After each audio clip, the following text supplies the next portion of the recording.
Boa tarde, meu nome é Iris Silva, eu sou aluna do Moré André Rosa e vim aqui para gravar esse vídeo para passar meu depoimento sobre o mapa, né? O mapa que ele fez para mim e eu descobri muitas coisas maravilhosas, muitas coisas que bateram, né? Muitas coisas que eu não entendia, não compreendia.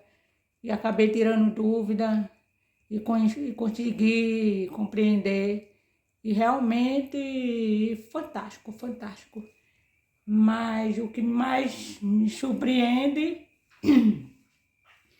é com as coisas que vem acontecendo na minha vida, né? Em relação a minha família, minha vida passada,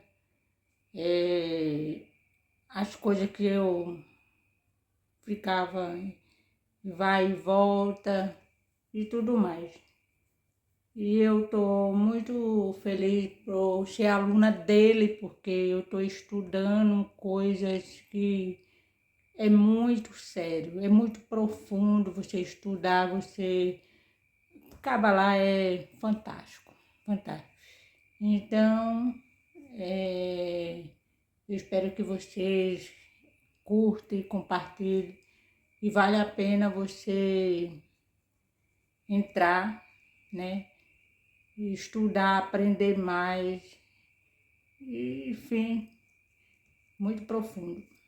Vou ver se ficou bonito.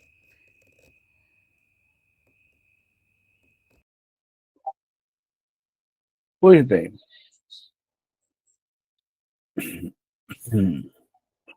agora surgiu um novo rei. Esse é o tema do nosso shiur. Esta sessão começa com uma interpretação do versículo título encontrado no livro de Rabi Hamuná Sabá. Com isso, aprendemos que a ascensão ao poder de qualquer nação é resultado da subjugação dos filhos de Israel, como visto nos exemplos do Egito, Babilônia, Roma. Isso ocorre porque a nação de Israel é igual a todas as nações ou outras nações combinadas.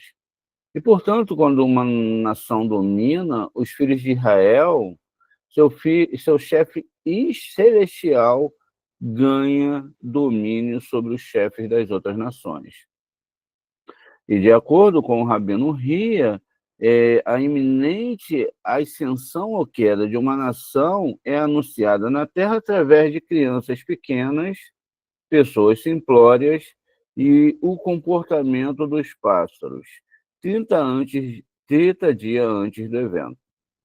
Embora essas proclamações geralmente passem despercebidas, se uma nação é merecedora, os líderes recebem notícias do desastre iminentemente para que possam chamar seu povo a se arrepender e retornar ao Eterno enquanto ainda há tempo. Quando uma nação cai do poder, explica o Rabino Tzahak, Hashem primeiro pune seu representante celestial, o príncipe passa por um rio de fogo e seu poder desaparece. Em seguida, o evento proclamado acima e mais tarde é abaixo. Após a sentença do anjo, também vem um castigo sobre aquela nação. Isso se relaciona a profundas experiências do Rabi Yossi, que ele descreve. E o Rabi Eleazar, e o Rabi Abba e Rabi Erudá, enquanto eles se sentam no portão de Lida, naquela manhã. Diz Rabi Yossi, um pássaro o informou sobre a criança de 3 governantes na terra. A criação de 3 governantes na terra. E a disposição de um governo existe. Ao se questionar sobre a sua identidade, o pássaro jogou 3 flechas na sua asa direita e uma na sua asa esquerda. Ao examinar essas flechas, Rabi Eleazar interpreta seu significado como uma indicação da iminente dominação dos egípcios e dos filhos de Israel por 3 grandes governantes em Roma. 3 crianças que passam sucessivamente pelos rabinos, e anunciam a morte iminente para o Egito. Reforçam essa interpretação. Isso leva a uma discussão sobre a importância dos sábios. Veja, a importância daqueles que conhecem a Torá, dos sábios de Torá, sem os quais, não é? Sem os quais teria muito problema e terá muito problema, né? Então é importante entender, porque o ensinamento da Torá, ele tem, está vendo, a importância dos sábios, com os quais, finalmente, Rabi Erudá e Rabi Shimon discutem um versículo, enviando que o novo rei é uma referência ao faraó, que, como a Hashverosh, surgiu através do poder da riqueza e não porque era digno, tá vendo? Ele surge por causa do poder da riqueza, da sua riqueza, o que eles tinham, mas não porque eles eram dignos. A relevância dessa passagem. Uma leitura dessa sessão nos sintoniza mais finamente com a sabedoria que a Shem nos revela através de canais de muitas, né, vezes deixamos de reconhecer. E muitas vezes deixamos de reconhecer. Aumenta o significado de todas as coisas ao nosso redor, tornando-nos mais plenamente conscientes da presença do Criador em sua criação. Com o tempo, veremos que nada está sem sentido e valor, e que os aspectos do mundo, antes ignorados ou menos mesmo desprezados, têm muito a nos ensinar se não prestarmos atenção a ele, né? Pois bem, o primeiro ponto é que a gente tem que ver aqui com os alunos mais recentes a questão desses anjos, né, dessas forças. A Torá, ela cita no seu início a palavra Elohim. E a palavra Elohim, ela tem no seu corpo um segredo. Segredo, alguns já sabem e a outros serão revelados agora. Então, a palavra Elohim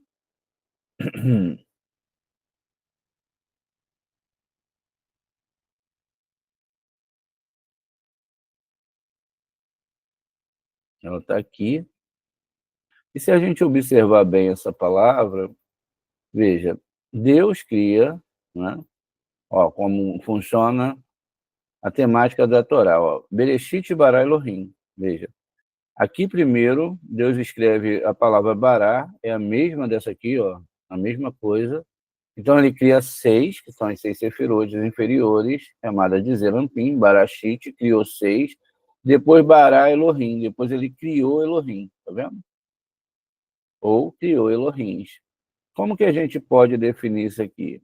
Olha, o que significa é que cada uma desses pontinhos, eles significam um Yud, né? E esse Yud são exatamente, existe uma quantidade de Yuds aqui, e essa quantidade de Yud, cada uma delas representa um príncipe das nações. Então, veja, o Yud, aqui temos um Yud, deixa eu só trazer uma formatação melhor. Pois bem, vamos lá. Ó, o Yud E cada um desses pontinhos aqui é um iude. E aí a gente tem a definição exatamente desses Elohims que foram criados pelo Eterno, né, para algum equilíbrio, né, alguma coisa, veja. Então temos 2 iudes, temos mais 3 iudes aqui, né, estou fazendo aqui a formatação das letras.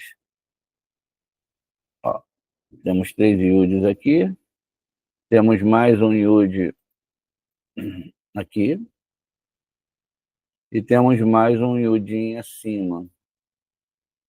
Então são 7 iudins, ou seja, porque tem 5 pontos aqui, mais um ponto aqui, mais um acima. Então esses são os anjos das nações, que são chamados de 70 sarins.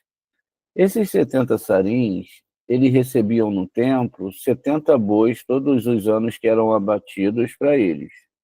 Então, veja, 70 sarins são anjos, e aí eles tinham exatamente, né, nesse dia lá de Yom Kippur, não, Sukkot, se não me engano a memória, existia ali então o sacrifício dos bois. A gente sempre deve saber que eu estou sempre navegando entre camadas da Torá, uma hora falo peixe, outra hora tô indo para trazer explicações, enfim, mas a ideia aqui é você entender isso, essas camadas. Pois bem, então veja, existiam 70 príncipes, e esses príncipes, né, os maiorais dele, vamos lá, é definido, não é, sobre cada nação um príncipe. Por isso que as espiritualidades de um lugar para outro são bem diferentes. Um príncipe ele entra em guerra com outro príncipe e as nações entram em embate entre si. Um príncipe ele recebe poder e para durar um tempo ele recebe aquele poder, como a gente leu. O príncipe, ou chega o nível do pecado, né, aquela força espiritual, ela chegou no nível do pecado, ali vem um castigo. Muitas vezes em doses homeopáticas para ver se as pessoas se voltam, às vezes até com grandes catástrofes, guerras, etc. Mas sempre vai ser assim. O que acontece? Isso significa porque quando a gente vai para os países, a gente vai ver, olha, lá né, no Japão, budismo, enfim, em outros países vão ter islamismo, em outros vão ter hinduísmo, e assim, cada, cada anjo desse, ele traz uma energia sobre aquele local. Por isso que às vezes você está num lugar, você não se sente bem, porque a sua energia não se casa com a energia daquele local em si. Por exemplo, alguém que gosta de morar perto do mar, tem gente que não gosta de morar na montanha. Tem gente que gosta da urbanidade, gosta de morar em locais muito urbanos, etc., não se preocupa com essas coisas. Veja, tudo isso são configurações na alma da pessoa. Não é uma coisa que ela escolhe, é uma coisa que é dela. Então, alguma coisa naquele lugar não vai agradar. Tudo é energia. Então, até tudo que a gente vai lidar, não é tudo que a gente vai pegar. As festas pagãs têm energias. Não dá para ficar brincando com essas coisas. Pessoas têm energias. Você comer, não é? A comida de alguém, ela está passando a energia para aquela comida. E vocês podem observar, você pode dar o mesmo tempero para 2 pessoas, 3 pessoas diferentes. A comida ela vai ter um sabor diferente. É o mesmo arroz, é o mesmo feijão, é a mesma carne, mas vão ter sabores diferentes. A pessoa, ela passa a essência para a comida. Então, por isso que não é muito bom comer na rua. Você pode até comer, mas não é muito bom. E se comer, você reza. Existe uma história que a gente sempre conta ela sobre a questão de um jovem judeu que queria se converter ao hinduísmo. Então, ele fala com o pai dele, achando que o pai ia ser muito negativo por causa da tradição, da religião, etc. O pai, não, é a sua vida, você tem que passar por isso, vai. Eu só peço para você que quando você for fazer qualquer tipo de alimentação, você faça uma brahá. Então, ele faz a viagem, vai para a Índia, conhece tal guru, começa a falar da Torá para o guru ficou muito impressionado, enfim, mas falou, por que você abandonou a sua lei lá, a sua Torá, porque era muito bonita, o que ele queria dizer é que era bem superior ao que ele podia ensinar ali. E então, de início logo, o guru pede ele para leva ele até uma mesa cheia de alimentos e pede ele para comer um alimento. E ele fala, pô, logo isso, vou ter que fazer abrahá. Então ele pega uma maçã, uma fruta, e estende ela e faz abrahá. Baruch atah Adonai, Shakol Nihiabisvaru, né? Ou Peri Hadamah, etc. Ele faz a bênção e aí o indiano fica olhando assim para ele, mas como você fez isso? Eu fiz o quê? Essa maçã que você ia comer, ela tinha um campo energético muito ruim. Como eu disse, as coisas recebem energia. Mas quando você fez a brahá, a energia dela mudou, ela é tão ruim, purificou tudo.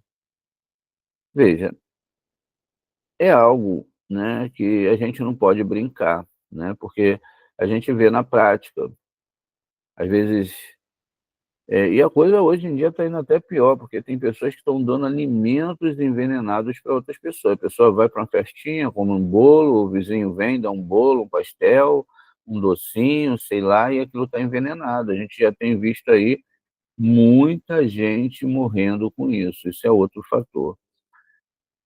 Veja só, essas coisas têm energia, as pessoas têm energias, né? E a gente deve ter cuidado com um monte de coisa. Porque quando o Eterno, você quebra coisa, você fica pensando, Deus vai me castigar. Não, a energia já está ali. Quer dizer, o bom era ele não ter ido nem para aquele local, né, aquele jovem que rezou, e aí deixa eu só terminar a história, né? Então o indiano fala que mudou a energia ali, e ele fica olhando, e o guru fala, a gente não tem esse poder, a gente tem um poder de ver energia. Quando a gente vê energia, a gente descarta o alimento, mas fazer essa transformação aí, então o menino ficou bem abismado com aquilo e voltou, então, para seguir a Torá, que tinha supremacia sobre aquela questão. É, é lógico que muitas vezes a pessoa não está com esse nível, muitas vezes ela nem sabe abrahar, muitas vezes ela não está nem naquele nível e ela acaba comendo o alimento ou participando da festa. Uma festa também é um ato espiritual. O que ela faz? Ela pega energia, ela não se sente. Se ela é monoteísta, ela não se sente bem. Festas de idolatria, não seguimos nenhuma, nenhuma, nenhuma, nenhuma. Deus nos livre. Por quê? A energia vai vir. Não só nos alimentos, como também a energia das pessoas.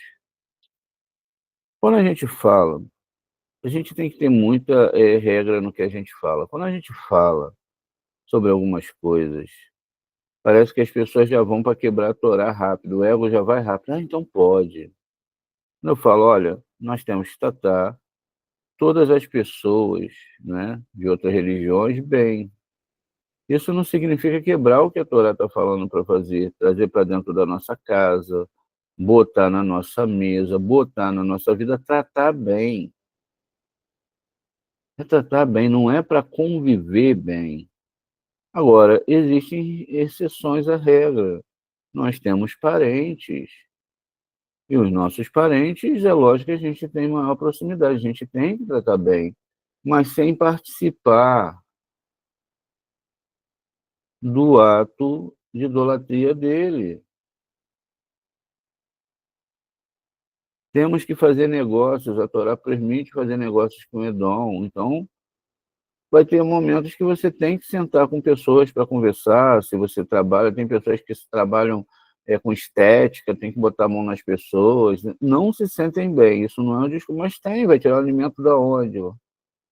Então, existem certas regras, veja, a pessoa está ali trabalhando, não está pelo prazer da festa, aquela coisa toda, o contrato é o que ela precisa trabalhar. Mas isso não significa que ela não botou a mão na energia também, ela vai ter que se defender, vai ser uma guerra. Então as pessoas vão sofrer as consequências dos seus atos. Aí é que entra a questão da Torá. A Torá é verdade ou mentira? Quando você quebra aquela lei, veja, você está acessando um outro tipo de energia. Você sente o peso da lei, aí você não realmente, poxa, eu nem imaginava isso, né? Eu nem imaginava que se eu comesse uma coisinha só, uma azeitona, isso podia me fazer mal. Mas você já ouviu falar isso, você só não acreditou. Quando então você vai, já está agora mais próximo do Eterno, porque agora você está passando por um tipo de alma diferente, uma questão diferente. O outro nem sente. Mas é lógico, ele já está todo dentro da outra energia. O que ele vai sentir? Não vai sentir nada. Todo mundo sabe que visitar casas que tiveram muito sofrimento, por exemplo, as senzalas onde tinham muito escravagismo, os negros sofreram, pessoas eram horríveis ali, tratavam aquelas pessoas como sub-humanos, se não como animais, reproduziam seus filhos, vendiam como se fossem produtos, enfim. Os negros eram castrados ao nascerem, só tinha um negro que era o negro que era usado para reprodução, era uma coisa horrível. Então você vai lá naqueles porões, a gente já visitou fazendas onde as pessoas eram amarradas, tinham uma madeira com 4 buracos, tudo rente, sabe? A coisa era linear. Botava a mão e o pé do lado e a cabeça, assim, quebrava a coluna do cara. O cara ficava ali arranhando a parede, tinha marcas de arranhuras na parede profundas, porque a dor era muito grande. E aí em cima tinha uma pequena capela. Como é que pode isso, né? Ou seja, é um local que você chega, a pessoa que tem uma sensibilidade espiritual, ela já não se sente bem. Então, mas aí ela também terá quebrado a Torá, porque tudo isso são mandamentos de Torá. Quebrou, quer dizer, a energia está lá, vai entrar em você. Você pega uma maçã, uma fruta, qualquer coisa, um salgado que um assassino botou a mão. Não precisa ser que o assassino era lá da lavoura, mas o cara está ali no mercado, bota a mão, olha, não quer aquela, bota ali de volta, outra pessoa, qualquer um, pode ser também um trabalhador. O cara tem uma essência assassina, ele tem uma punição sobre ele, uma marca. Ele bota a energia na maçã, você vai lá, pega, compra, não faz um brahá, e você acaba então comendo aquele alimento, come aquele alimento, aquilo entra dentro de você e faz mal. Você senta com idólatras, ele rouba a sua energia e você sai mal. Quando ele não fala da entidade que está com ele. Veja, a Torá é um livro que tem várias festas, tem várias leis, tem várias questões que devem ser muito bem analisadas. A gente já está chegando agora no mês de Elul, depois vamos para o próximo mês que vai começar as festas hebraicas, né? Começa Sukkot, enfim, Rosh Hashanah, Ano Novo, aí vai ter Yom Noraim, aí vai ter exatamente daqui a uns 2 meses mais ou menos, aí vai ter Yom Kippur. Veja, são tudo momentos que você pode festejar, né? A gente não é muito religioso, a gente entende as coisas mais. Se as pessoas gostam, que festejem, então, melhor, melhor. Então, mas você não pode ter mais a vida, que você tinha. Quer dizer, você até pode, porque nós não proibimos ninguém de nada, nós só ensinamos. O que não pode é a pessoa quebrar a Torá e depois vir querer perguntar o porquê que algo está acontecendo com ela. Ela quebrou a Torá, vai vir a sentença. Depois que vem a sentença, não adianta perguntar por que que isso aconteceu, porque você já está sentindo na carne ali, ou no espírito, ou na alma, uma certa tensão, né? Vamos colocar assim. Aí depois não adianta ficar tentando procurar desculpa. Ah, por que que será? O que que eu fiz? Aonde eu fui? E até porque não dá nem para duvidar, porque as pessoas estão passando por esses momentos. Às vezes quebra a Torá, ou seja, exceção à regra, a pessoa tem que trabalhar, a pessoa tem que, né, lidar com pessoas, vai se lidar, mas o Eterno, ele dá uma proteção para a pessoa, ele está entendendo ali, e a pessoa tem que meditar, tem meditações, tem proteção. Veja, se o rapaz judeu vai lá e come a maçã e não faz a reza, ela que estava com energia ruim, entra para dentro de quem? Para dentro dele. O judaísmo a todo momento está falando disso. A gente vê, no caso da história que a gente leu, do rabino que fumava o cachimbo e o fumo que estava ali tinha uma energia que tinha que ser transformada, então ele fazia brahá, fumava, a energia era transformada. Agora, mesmo no conceito da alma, tem almas que não conseguem passar para o outro lado, ficam presas aqui, a energia é tão pesada, então não dá para brincar com essas coisas, sabe? É duvidar da Torá, porque se está escrito lá, o Eterno falou, olha, não participarás de festas dos outros povos, qualquer festa, porque essas festas, por mais escondidas que são, elas estão imbuídas de paganismo. E mesmo que não tivesse, elas não são festa de Torá. A ordenança do cabalista, do judeu, é honrar esse livro e seguir esse livro. Eu não posso criar novas regras. Eu não posso decidir o que é o que não é. Tudo bem, até posso. Mas depois eu vou ter as consequências. E quando eu tenho as consequências, não é? Eu vou ver que a Torá existe, que não era para mim fazer aquilo. Não seria melhor eu ter escutado anteriormente, ou prestado atenção em alguma coisa, e aí eu não passaria por aquilo? Enfim. E eu digo, ainda bem, graças a Deus, que as pessoas passam. Muitas vezes o nosso ego, né? Ah, o que que tem? É sempre assim, né? O que que tem? Isso é bobagem. Talvez isso aí,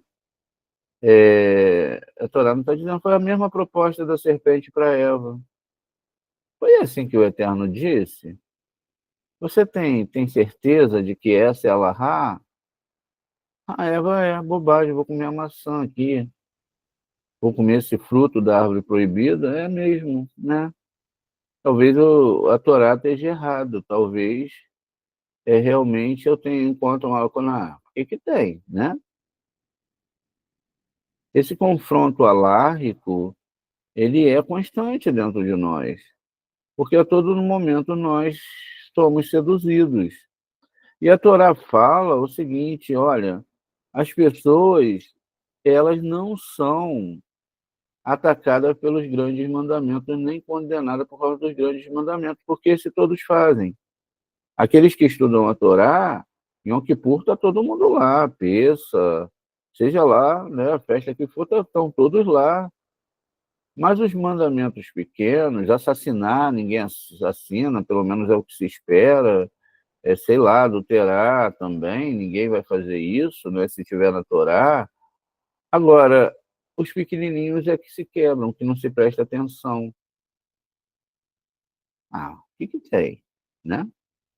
É isso que a gente vai entender nesse shiur de hoje que a gente está começando a fazer com vocês. Diz aqui, Vaikam Mele Hadash El Mitzrayim. Surgiu um novo rei sobre o Egito. Isso é Shemot 1:8. No livro do Rabi Amunassabá está escrito assim: qual é o significado de agora surgiu um novo rei sobre o Egito?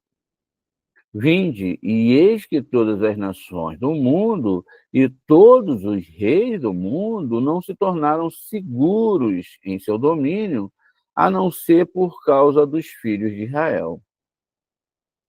O Egito não governou o mundo inteiro até que os filhos de Israel vieram a se exilarem lá. Então, eles dominaram todas as nações do mundo. Babilônia não adquiriu poder sobre todas as nações do mundo, né, sobre todas as nações do mundo, apenas para que os filhos de Israel fossem exilados por eles. Edom adquiriu poder sobre todas as nações do mundo apenas para que Israel seja exilada entre elas, pois essas nações já foram humildes entre outras nações e eram inferiores a todas elas, e por causa de Israel tornaram-se fortes. O Egito era o mais baixo de todas as nações, pois está escrito delas, da casa da escravidão, Shemote 2:2, não é? Então, veja, aqui diz que ele era um povo pequeno, não era grande. Era o menor de todas as nações. E eles são chamados de escravos reais, porque os egípcios eram antigamente mais baixos do que todas as nações, a menor de todas. Babilônia era humilde, como está escrito, eis a terra dos caldeus, este como não era, ou seja, não existia, Shear 23:13. Edom era humilde, como está escrito, eis que vos faço pequeno entre as nações. Sois grandemente desprezados. Isso é Ovadia 1:2. Eu gostaria de abrir em Ovadia para a gente também fazer um destaque aqui. Existe muito, né? Mas para a gente poder fazer um destaque em relação ao tipo de leitura e de livro do Tanar que você tem, né? Existe muita coisa que não dá para escapar, não é, de uma lente de alguém que lê realmente estudando, porque tem pessoas que leem por ler, como se fosse um livro, tem que se ler estudando. Obadias só tem um versículo, é o único profeta que é convertido da Torá, né? Então, a questão está aqui na conjugação verbal dessa palavra. Netatirra. Netatirra é uma palavra, veja, a tradução, te farei menor entre as nações. Então, você será muito desprezado. A questão aqui está no futuro.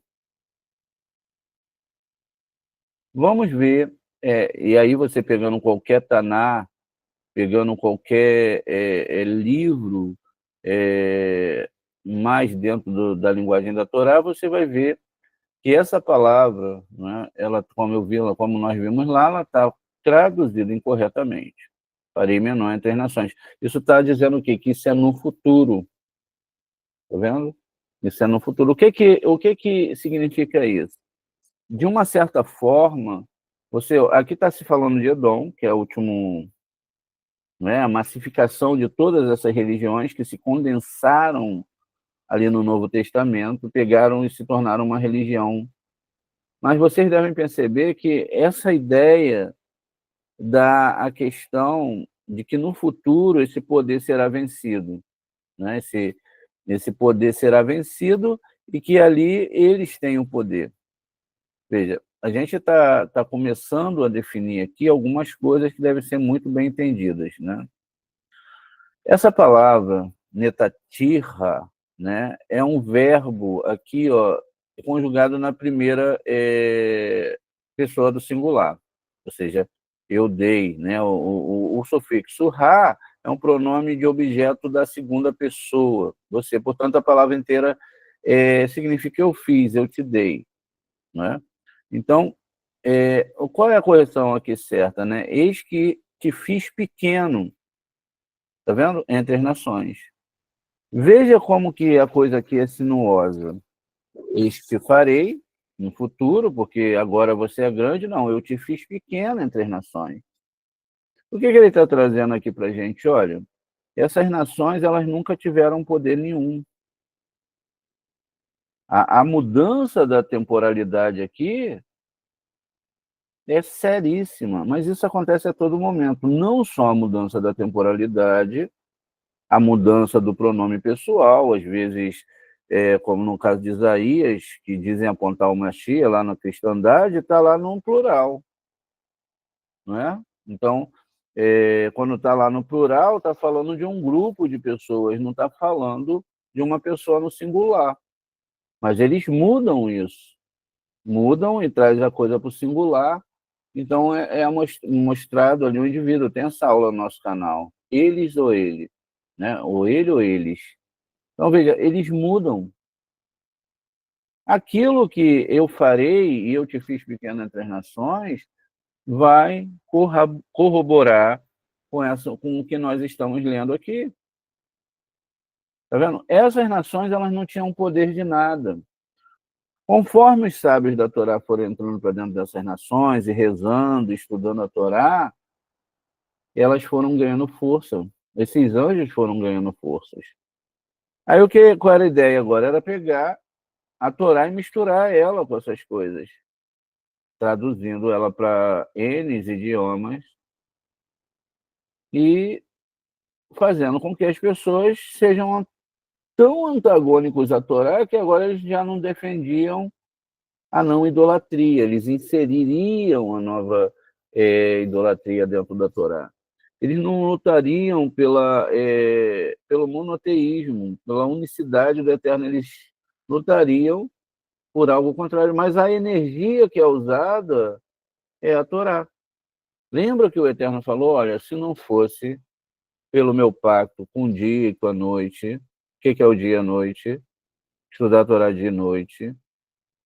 Os mares não respeitariam seus limites, os tempos não respeitariam, haveria um caos em todo o universo. Só que quando a gente para ver quem são estudantes de Torá, é a minoria. Essa ideia se dá também na própria história de Sodoma e Gomorra. Quando ela vai ser destruída, Abraão começa a falar com o Eterno, aí o Eterno ele fala assim, essa é a ideia que a gente está falando. Se tiver 10 estudantes de Torá lá, então o pessoal vai ganhar força para não ser destruído. O não estudo da Torá cria destruição no mundo todo, no universo. Mas as pessoas não estão preparadas para isso, estão infantilizadas espiritualmente. Até mesmo essa infantilidade espiritual serve quando nós quebramos a Torá. Veja, não é algo, é uma ruptura dentro da alma. Não acredito, ponto. Eu vou fazer do meu jeito e ponto.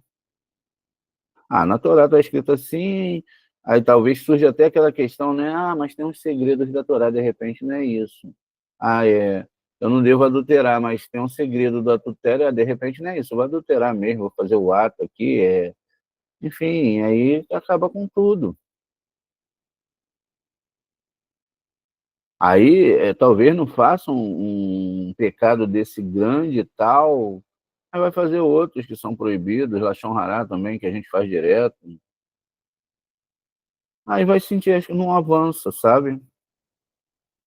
Os verdadeiros estudantes de Torá, para que eles estudam a Torá? Para saber ou para cumprir? Para cumprir.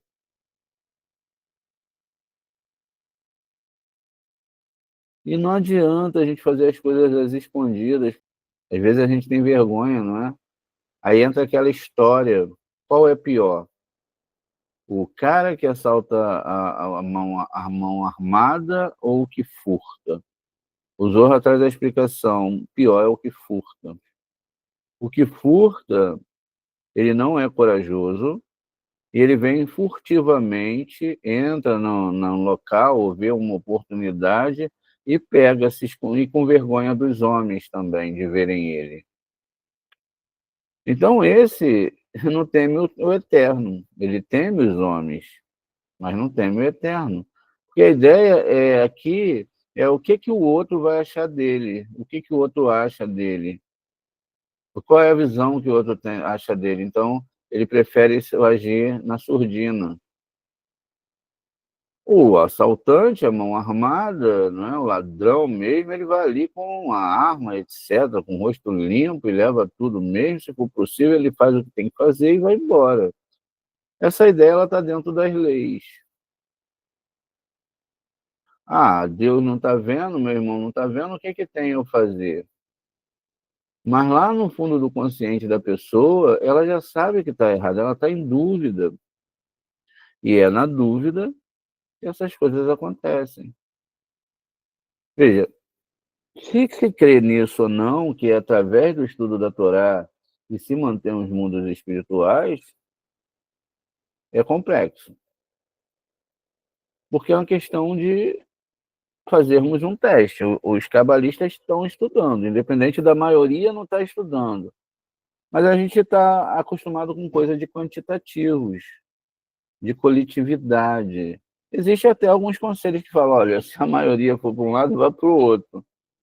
Mas as pessoas estão muito acostumadas com grandes grupos, de muitas pessoas estudando, e essa não é uma realidade da Kabbalah.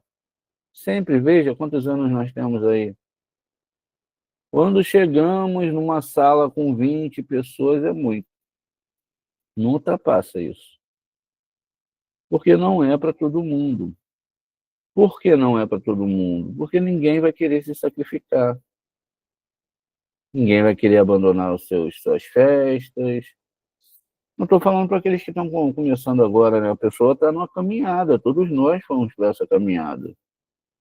Com o tempo, o Eterno vai trabalhando, e vai mostrando, olha, isso é só uma cultura, isso não é Torá, isso não é só um costume. E cada um tem o seu processo. Mas, assim, eu não posso ser irresponsável e falar para você, não tem consequências, tem consequências. E aí vai depender do nível de luz que você tem dentro de você. Quanto mais luz você tem, mais roubo você recebe. Se você não tem tanta luz, o que, que tem para ser roubado? Mas tem a alma, né? A alma ela é roubada. Ela é vida, pode ser roubada. Seus milagres, as coisas que a Eterno tem para fazer para você, tem que ser roubado. Podem ser roubado, quer dizer. Basta se você não seguir a Torá. Veja, vamos continuar aqui. Então a gente entendeu até agora que todas as bênçãos que vieram sobre essas nações é porque tinham não Israel, como a gente entende como povo, mas tinham cabalistas, pessoas estudando a Torá lá dentro, se dedicando totalmente à Torá.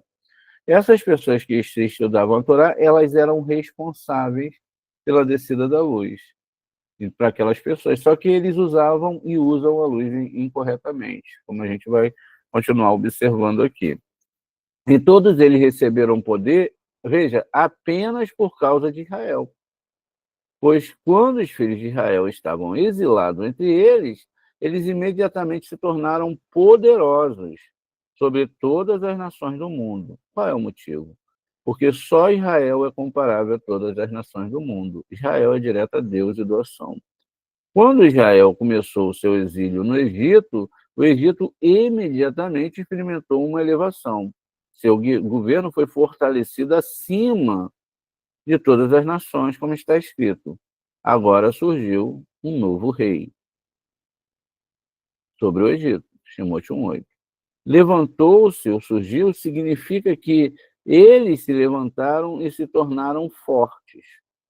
E o anjo, que é o ministro nomeado para o governo do Egito, foi fortalecido e ressuscitou. Foi-lhe dado poder e domínio sobre todos os que foram nomeados sobre outras nações.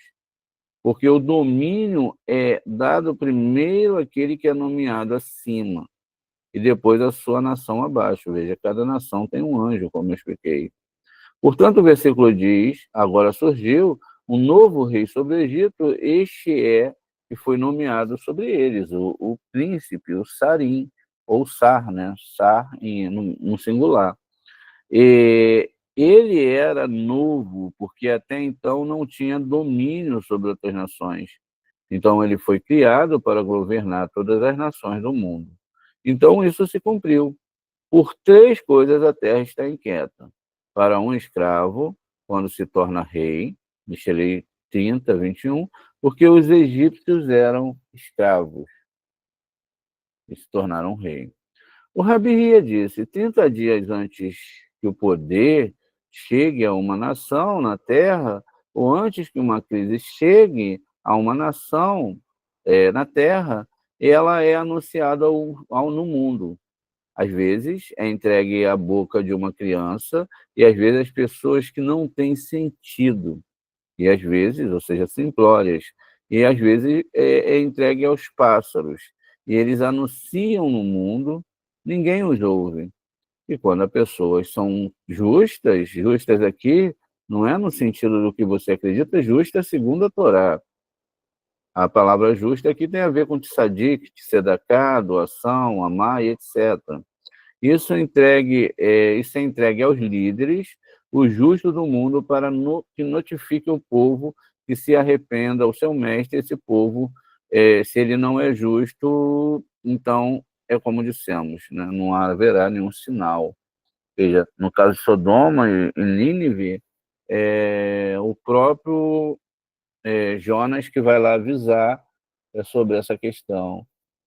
O Rabi Eliezer esteve sentado no portão da cidade de Lode com o Rabi Abba, Rabi Yehudá e o Rabi Yossi.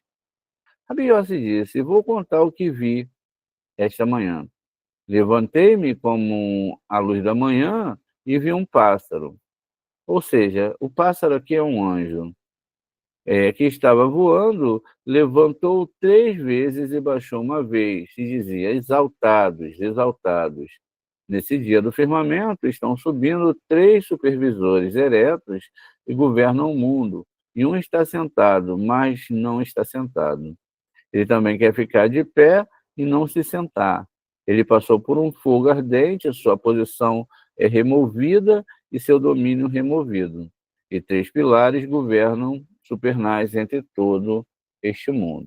Então, veja, a gente deve entender também que essa palavra anjo não é como é entendido, né? Nem é anjo, é malach. E geralmente é formado por letras hebraicas, a energia. Depois que você acessa a letra hebraica, então o divino ele passa uma imagem para sua mente, não é? Que é uma comunicação para o nosso mundo. Aquela energia assume uma imagem e ela se condensa em alguma coisa que pode acontecer. Veja, é, é a história criada agora para você. Pode ser um homem, uma mulher, que você. Quantos relatos a gente tem assim, não é? É por aí, enfim, mas a imagem em si não, é só uma explicação. É só uma explicação. É para você entender alguma coisa.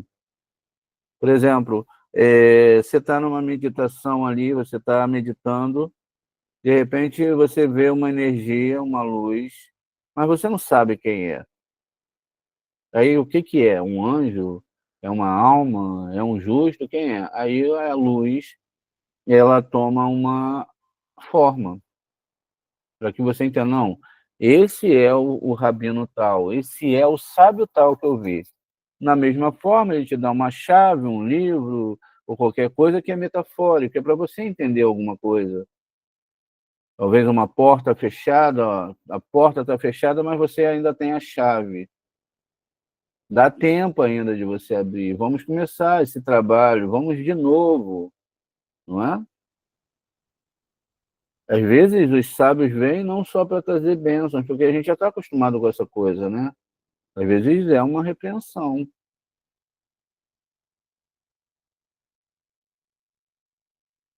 Assim também os anjos, eles se mantêm encapsulados numa forma, não numa forma que a gente vê de homens. Os anjos eles só tomam forma de homens, segundo a Torá, quando eles vêm para a Terra. Aí eles assumem esse aspecto de homem, etc. E muitas vezes é na simbologia da meditação. Então você vê, mas não significa que é aquilo. É um mundo espiritual, é um mundo de energias, é um mundo de letras hebraicas. Pois bem, veja, ele disse que jogou um torrão de terra em direção àquele pássaro, veja que é um anjo, e disse-lhe o pássaro: Pássaro, pássaro, fale-me dos 3 que são nomeados, e daquele que foi removido do governo. Quem são eles? Ele lançou 3 flechas em mim, e na ala direita, que é o segredo de Zerampim, veja, e uma das esquerdas, que é o segredo da Núquia, que é Malhut, e eu não sabia o que estava aludindo, ou seja, eu não conhecia o novo pensamento que estavam tentando me ensinar. Veja, mas a coisa aqui era para o mundo todo, não era uma troca de império, ou um novo império que surgia, ou um povo que ia deixar de existir, a coisa era séria. Ou seja, quando um povo deixa de existir é porque o CRI daquele povo, tudo que existe na componente daquele povo, DNA, etc., acabou de ser descartado para que mais almas desçam sobre eles, para que possam reencarnar e fazer Tikkun. O Rabi Eleazar pegou aquelas flechas, baixou-as até as narinas e o sangue começou a fluir delas. Uma alusão ao julgamento de cor vermelha, ele disse: certamente há 3 governantes entre as nações que estão na cidade de Roma, na terra, porque eles são tirados de Hesse, de Gevurah e Tiferet e de Zerampim. Veja, quando está falando desses governantes, está falando desses julgamentos que vêm. Inclusive, todos esses julgamentos, essas coisas que acontecem, são por causa de desequilíbrios, tanto espirituais como emocionais, que estão ligados a essas sefirotes. Essa é de bondade, Gevurah, julgamento, e Tiferet de Zerampim seria o equilíbrio, mas isso não existe, porque eles estão na cidade de Roma. E eles vão impor leis malignas contra Israel, contra a Torá, do lado dos romanos. Isso significa que a mancha que Israel causou, quem causou em Hesse de Gevurah e Tiferet, permitiu que os romanos destruíssem o templo e impusessem maus decretos. Preste atenção, não tem castigo, que a gente fala de castigo, mas não tem correção se não houver o erro. Em qualquer sentido que você possa imaginar. Tudo é correção. Tudo. Não tem nada. Às vezes a gente, mas isso mas aquilo não é. Não, tudo é correção. Nós é que nos distraímos. Quem causou a mancha foi Israel, que tinha a Torá, como a gente disse. Você tem a Torá, você sabe das responsabilidades. Não participarás das festas de outro Deus. Aí você, vai lá, dá uma pesquisadinha no YouTube. Uma bobeira, isso aqui foi inventado em 1900 e pouco pela fulana de tal, porque, sabe? Bobagem. Mas está ligado aqui ao santo. É bobagem também. Vai pesquisar na história. Essas forças, elas se saltam, sabe? Elas se disfarçam, elas mudam. Você, inocentemente, como raba, vai lá conversar com o outro lado. E aí o que acontece? Errou, vem o julgamento sobre Israel. A ideia é que a gente não pode dar mole. Ou é ou não é. Aí é certo. Ou é ou não é. Ou você é, ou você não é. Bom, sem problema nenhum. Então, o cabalista tem que saber muito bem ouvir e ele tem que saber muito bem não ficar, desculpa o que eu vou falar aqui, não é uma ofensa, emburrado nas palavras. Emburrado. Porque às vezes escuta a coisa, parece que a coisa entra, mas não entra. Tem a porta, tem a chave. Para que tem a porta e tem a chave? A chave só entra no lugar. Os céus não podem trazer uma melhor linguagem para você entender. Às vezes a coisa está ali na frente da pessoa. E a pessoa, às vezes, vem... Olha, eu não entendi. Como não entendeu? A cabala não tem essa coisa de ver o futuro, não. São as mensagens que chegam, são descodificadas, e você tem que pesar de acordo com os níveis da sua alma.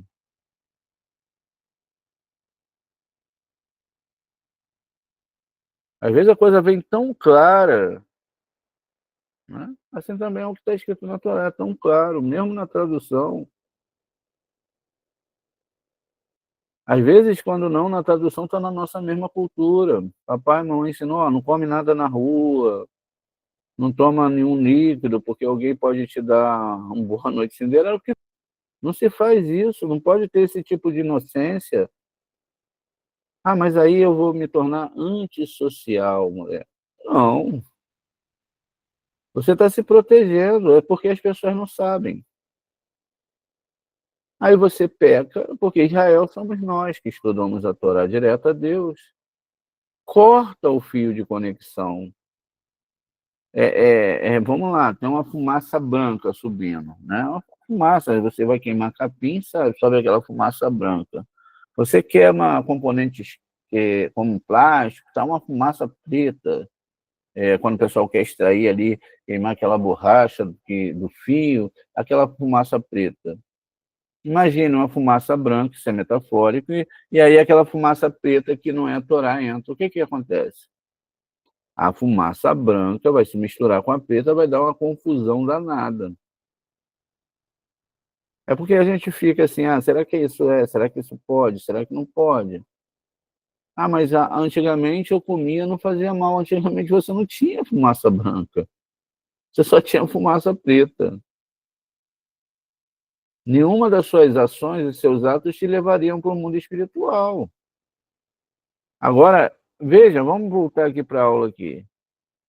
Depois que é feita a mancha, aí sim, aí os impérios se levantam. Veja, ele pegou aquela flecha do pássaro da sua asa esquerda, cheirou e um fogo negro irrompeu dela. Esta é a cor esquerda, que é exclusiva da núquila, e não está incluída nas três cores do arco-íris, branco, vermelho e verde, que são as três colunas, que vêm dessas colunas, que é de Gevurah e chifre, e não contém preto. Ele disse, eles depuseram o governo dos egípcios que tiram a luz da esquerda, de cima para baixo. Mais uma vez, ele disse: eles depuseram o governo dos egípcios que tiram a luz da esquerda de cima para baixo. No futuro, um rei romano passará por toda a terra do Egito e o nomeará no Egito oficiais e guerreiros. Ele destruirá o edifício que foram construídos e desenhados do lado esquerdo e reconstruirá a ruína que foram destruídas porque eram da direita e o Egito não tinha desejo por eles. O Rabi Eleazar jogou aquela flecha, ou as flechas no chão, significando que ele desenhou suas iluminações de cima para baixo e as três flechas caíram sobre do lado esquerdo, e do lado esquerdo foi queimada. E as três flechas do lado direito permaneceram. Está falando de duas árvores sefiróticas. Aquelas pessoas que só atraem lá de cima para si mesmo, só a recepção. E aqueles que têm o equilíbrio. Então, enquanto ainda estavam sentados, um garoto passou e leu o fardo do Egito, eis que Rachem cavalga sobre uma nuvem, a luz que vem do Egito. Garoto aqui são estudiosos de Torá, isso é Ishayahu 19:1. Seu amigo, um segundo menino, passou e disse, a terra do Egito ficará desolada. Um terceiro amigo passou e disse, a sabedoria do Egito está perdida. Eles viram que as flechas das asas esquerdas estavam queimadas, e as flechas que estavam nela não estavam queimadas. Pois bem, o Rabi, o da direita não estava queimado, como o texto já cita acima. O Rabi Eleazar disse, o pássaro e a dos meninos são todas uma coisa só. pois as crianças, com seus versos, também disseram que o Egito, que é a coluna da esquerda, que ilumina de cima para baixo, ficará desolado e será destruído. Tudo isso é uma profecia sublime que foi dada aos pássaros e às crianças. O santo, bendito seja ele, quis nos mostrar o segredo supernais que ele enviou, isto é, o que está escrito certamente em Hashem Elohim, nada fará sem revelar o seu segredo aos seus servos e profetas. Então, a gente deve perceber aqui que eles ficaram desolados e destruídos. Veja, aquilo que parece que eles têm o poder, eles não têm, porque eles tiram o poder dos estudos da Torá. Só que eles não devolvem a luz corretamente porque eles não espelham doação. Tudo é recepção. E isso tem vários níveis. Não é pelo bem do Criador, é pelo seu próprio bem. Não é pelo bem da humanidade, não é pela junção das almas, é algo totalmente diferente disso.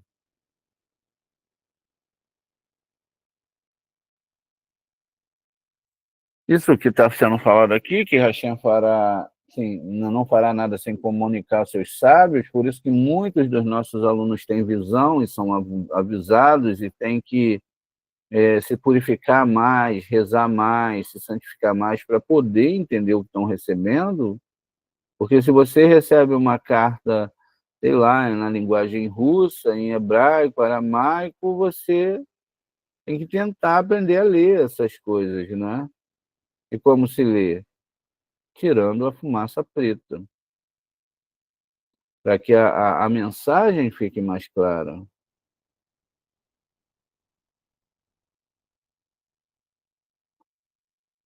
O profeta ou visionário, ele tem que ter uma pré-ideia, ou pelo menos as ferramentas corretas para tentar interpretar o que ele está vendo ali, não é? Os sábios são sempre superiores aos profetas. Prestem atenção nisso aqui, ó. Os sábios, os Rahamim de Torá, são sempre superiores aos profetas. Quem está falando isso aqui? São os nossos sábios, tá vendo? Ó, os sábios são sempre superiores aos profetas. Por quê? Porque o Espírito do Santo às vezes habita nos profetas e às vezes não, só na hora da profecia. Quanto aos Rahamins, o Espírito do Santo não é removido deles nem por um momento, ou seja, nem por um segundo ou milésimo de segundo.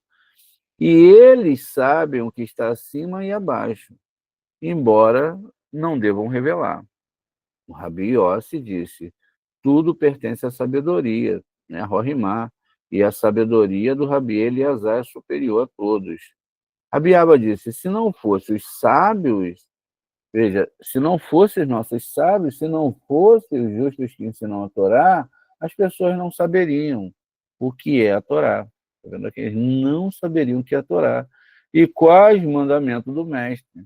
É por isso que quando a gente se depara hoje aí, né, com um monte de situações em relação a pessoas que ensinam essa Torá errado. Eles ensinam a Torá errado e aí as pessoas não têm, tá vendo, acesso aos mandamentos, não entendem o que é a Torá. E não haverá diferença entre o espírito do homem e o espírito dos animais. Quer dizer, e não haveria. O que ele está dizendo aqui? Quem não estuda na Torá, quem não compreende a Torá, tem um espírito de animais. Não chega ao nível humano na questão aqui. Falando. Não é esse humano que a gente está falando, né? Está falando na questão espiritual. Eles não chegam a nível de humanos. Não há diferença. Porque a ideia que ele tem aqui, olha só, os animais não estão estudando a Torá. Pode ter alguns em ticuns, né? Ticunis, tudo bem. Mas os animais não estão estudando a Torá, não estão avançando no mundo espiritual. E aí vai se criar tudo aquilo que não está na Torá, que é o que a gente vê aí na maioria das vezes. Às vezes a gente pode perguntar assim, poxa, mas Moré, as pessoas estão seguindo a Bíblia. Não, se você vai para a religião afrodescendente, falando aqui, a gente não está falando mal, né? A gente está fazendo a nossa ideia da coisa. Não tem livro nenhum da Bíblia, não tem nada. Eles têm um grupo cultural lá, um grupo de histórias, enfim, fazem as coisas dele lá. Não tem nada de Bíblia, assim. No budismo também não tem, hinduísmo também não tem. Eles não estão preocupados com isso. Estão preocupados. E nunca vão estudar a Torá. Pois bem, Rabi Tsahak disse, quando o santo bendito seja ele, porque eles não têm sábios de Torá, lembra? Apesar dos sábios de Torá manter o mundo todo vivo, eles não têm gente para estudar, ensinar a Torá para eles. Veja o que diz aqui. Rabi Tsahak disse, quando o santo bendito seja ele traz juízo sobre uma nação, primeiro ele julga o ministro acima que é nomeado sobre eles. Como está escrito, Hashem castigará as hostes no céu, nos céus e sobre os reis da terra. Ishayahu 24, 21. Primeiro, sobre todas as hostes do céu, o anjo lá designado sobre aquela nação é ferido. E o anjo nominado, e depois sobre os reis da terra. Então, primeiro o castigo chega num anjo para depois chegar sobre a pessoa, a nação. Onde a gente viu isso? No próprio caso de Esav, quando muitas pessoas não sabem disso, mas quando você vai enfrentar uma pessoa, você tem que levar o anjo da pessoa ao tribunal celeste, para lá você levar o caso. Então foi isso que Jacob fez. Ele levou o anjo de Esav, venceu o anjo nos tribunais celestes, e aí ele já sabia que a guerra estava ganha. Porém, nem sempre, na verdade, a gente não deve fazer enfrentamento com ninguém, porque mesmo as pessoas, tem pessoas que não estudam a Torá e têm a alma imensa. Tem muitos méritos de outras vidas. Às vezes, nessa vida, não é nada, não está seguindo, mas tem muitos méritos. E às vezes, se você não está correto mesmo na sua situação, e se você não está indo para fazer mal para a pessoa, isso é muito importante, mas para resolver aquela coisa, você pode fazer isso. Tanto é que depois que Yaakov vence o anjo de Esav, ele vai lá e se encontra com o irmão. Manda presentes e presentes, né, para aquele irmão, e aí, chegando lá, eles se abraçam, e acontece exatamente aquilo que eu ensino para vocês. O Esav é muito feliz, fala, poxa, vamos caminhar juntos. Ele vira para Esav e fala, não, você está com muitos homens, seu caminho é muito rápido, meu é mais lento, vai na frente, que eu vou depois de vocês, e dali para diante eles não se encontram mais. Veja, tudo isso é ensinamento de Torá, não são histórias para.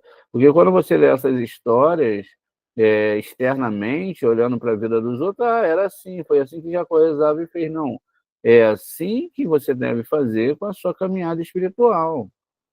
Não, vai você na frente. Eu conheço a Torá, você não conhece. As consequências para a pessoa vai ser diferente da sua, né? Nesse momento, sim.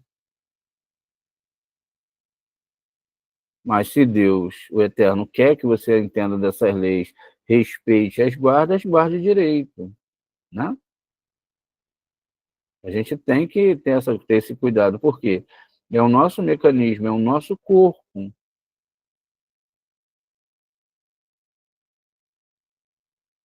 É o Eterno. Sempre repito essa frase, né, do Samuel lá para Shaul. É melhor a obediência do que o sacrifício. E é verdade mesmo.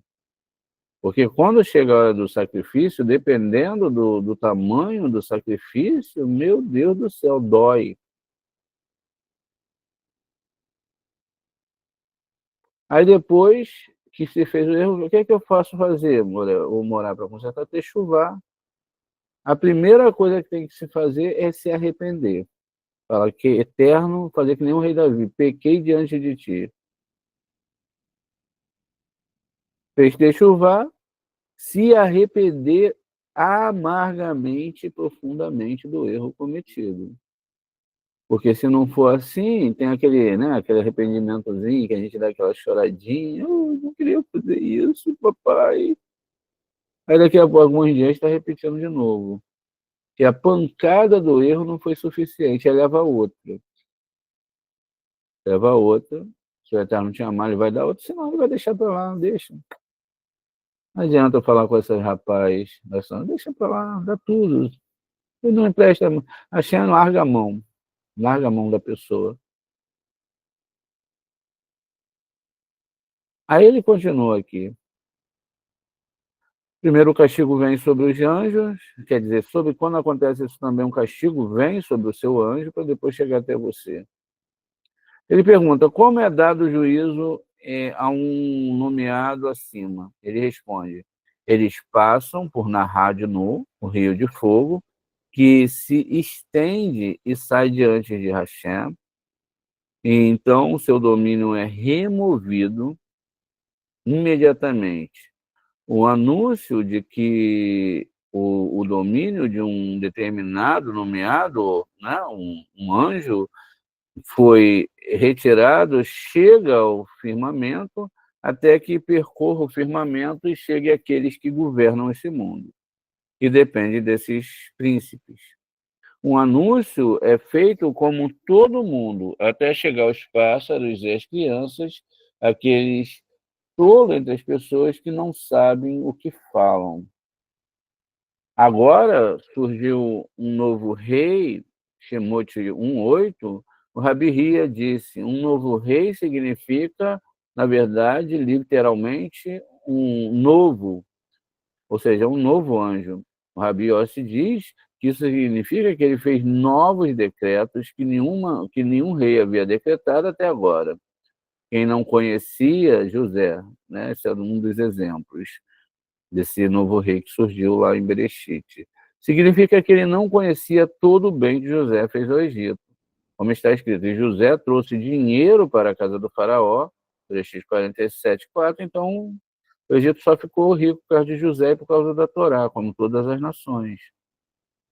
E o que manteve vivo durante os anos de fome, e eles não se lembravam e fingiam não saber de tudo isso.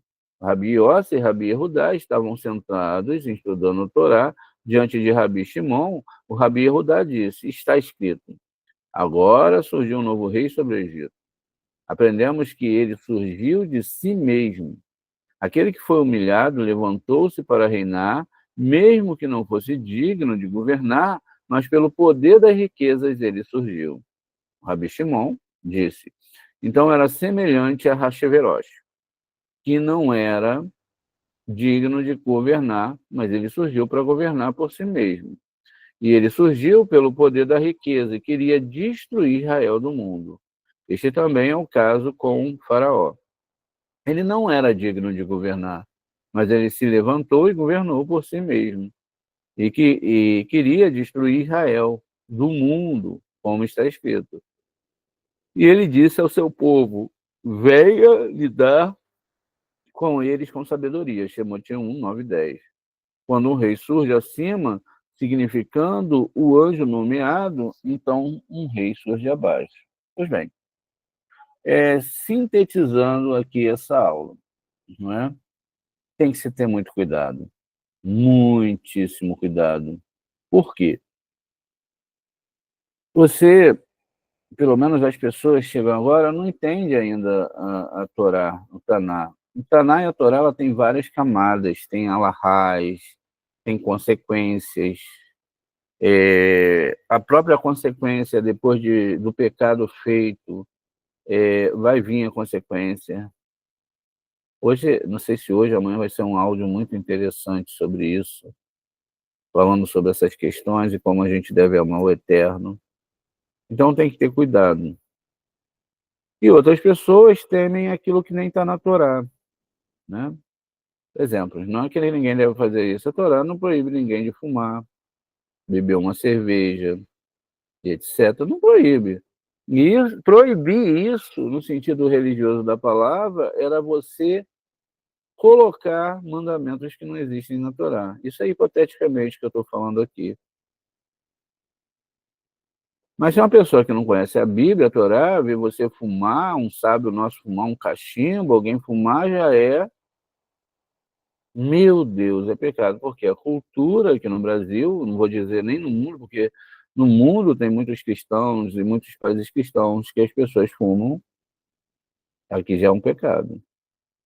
Já passa a ser uma marca para definir se você é bom ou ruim, entende?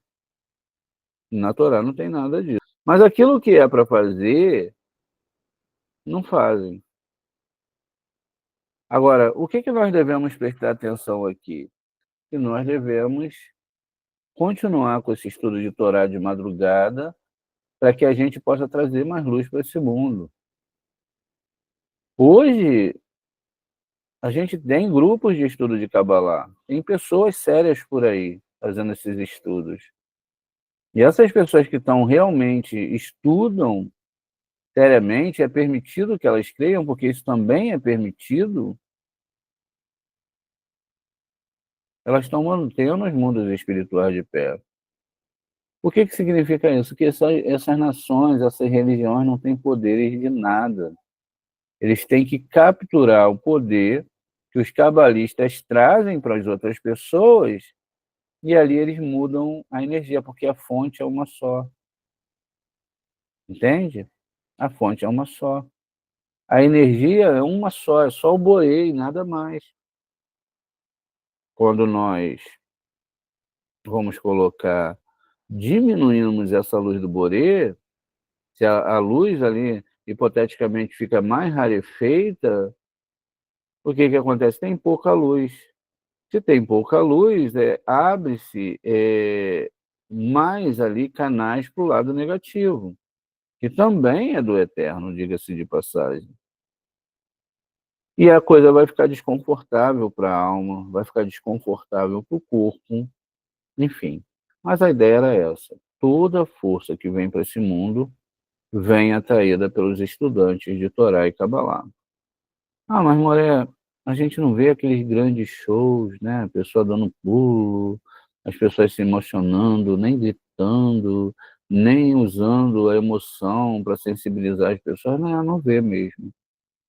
Mas isso não significa que não seja através dos estudos da Torá, que é uma Torá mansa, uma Torá, o Eterno não é egóico, que traz luz para todo o nosso mundo. O resto é só teatro, é só, né, é só teatro. Teatro é cena de circo, etc.